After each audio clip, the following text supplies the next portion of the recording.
ও যে জমিন দেখান দেখো ওখানে আমি লইতাম। জমিন ওখানে তুমি বিল্ডিং করার লাগিন তা এখানে তো এখনো তো পানি জমিয়া বই রয়েছে। জমছে তো কি হয়েছে এর কারণে তো জায়গার দাম কম। টাকার দাম কম হয়েছে তো কি হয়েছে, এখানে যেন তুমি বিল্ডিং করতে এখানে তো এখনো তো দেখা যায় এখানে মাটি নরম একবারে।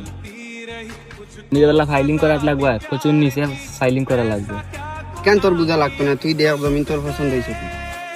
জমিন তো আমার পছন্দ হয়েছে। আচ্ছা আও।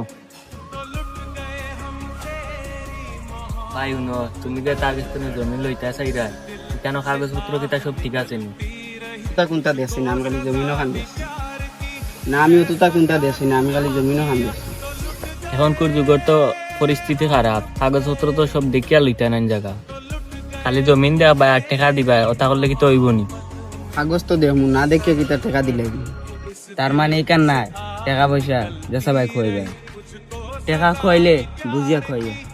আর সবচেয়ে বড় কথা হইলো ভাই আমার এই জায়গায় কেন পছন্দ হয়েছে না, কেউ যাই কি দেখো অত সুন্দর জায়গা তুই পাইবেন, আর হইলে তুই তার লগে গিয়া মার।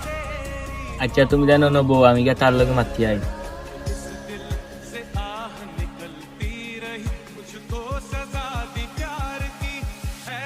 তো এখন কিতা সিদ্ধান্ত নিছ? জমিন কান তুমি দেন দেবা নি? জমিন লোয়ার লাগি তো আমার ভাই আমারে লইয়া আইসো। আচ্ছা জমিন তো তুমি বেশি পায়, কাগজপত্র কিছু তো আমরা দেখলাম না, চার লাগি বেশি পাই কেন তো আমরা জানি না। দেখো কাগজ তো সবটা ঠিক আছে, এখানে বাবা হয়তো সম্পত্তি, সব কোনো টেনশন করিও না। সব ঠিক আছে, তোমার জানা তো টাকা পয়সার অভাব নাই, তোমার বাফাইতে সম্পর্কে নেই তুমি ব্যস্ত। টেকা থাকলে যে চাহিদা পূরণ হয়ে যায় এগুলা কোনটা নাই। তোমার আমার যত টাকা পয়সা থাকুক না চাহিদার কোনো শেষ নেই। আর ওই যে জমিন যেখান দেখ নাই এখানে আমার আব্বা মসজিদও লাগি রাখুন। আমার আব্বা তো মরে গেছেন, এখানে চিন্তা করছি আর মসজিদ বানাইতাম না। এখানে চিন্তা করছি ও জমিন এখন বেশিয়া আমার ব্যবসা কাম এখানে লাগাই। তোমার আব্বাইও জমিন মসজিদ বানানি লাগি রাখছেন, আর তুমিও জমিন বেশি দিতে। এখন তো সব জায়গাত মসজিদ, অত মসজিদ দেখি তো এখন তুমি তাই যদি নেও আমি কাগজ সবটা দেখাইতাম পারি। আমি তো নিমু অবশ্যই, তারপরেও তোমার বাপর একটা স্বপ্ন আছে যে ও জমিনে এখন মসজিদ বানাইতাম, তুমি তো চাইলে মসজিদ এখান বানাই যেতে পারো। বাপর স্বপ্ন তো বাপর লগইয়া খবরে গেছে কি, বাপ যদি বাঁচিয়ে তা এক কথা আছে। ঠিক আছে তো তুমি কাগজপত্র সব রেডি করো, আমি আমার বাইর লগে মাতি আই।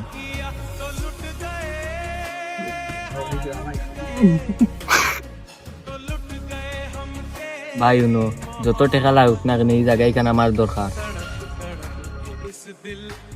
কিতা কয় কয়লা কইলে লইতে না, অখন খানে লইতে এবলাকত যত টাকা লাগে অত টাকা দিয়ে কিনবে। ওই যত টাকা লাগুক না কেন এই জমিনি কেন আমি লইমু, জমিনি কেন আমি লইয়া বিল্ডিং বানাইতাম না, অন্য কিছু বানাইমু। বিল্ডিং বানাইতে না কিতা করতে? মসজিদ বানাইমু। মসজিদ? বিল্ডিং ফালাইয়া মসজিদ বানাইতে নি? ওই মসজিদ বানাইমু। ভাই আমরা তো টাকা পয়সার অভাব নাই, অত টাকা পয়সা দিয়ে কিতা করতাম? 1 টাকাও তো আমরা খবর লইয়া দিতে পারতাম না।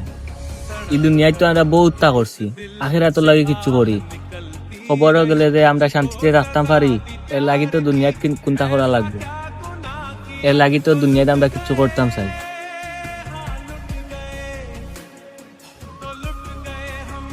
আমরা যদি এখন মসজিদ বানাই, এই মসজিদও কিয়ামতের আগ পর্যন্ত যত মানুষ নামাজ পড়বো ও নামাজের সোয়াবের অংশীদার আমরা হইব। আর সবচেয়ে বড় কথা কি জানো ভাই, আমরা যদি দুনিয়াত মসজিদ এখন বানাই, আল্লাহ আমরা লাগিও জান্নাতে এখন ঘর বানাইবা।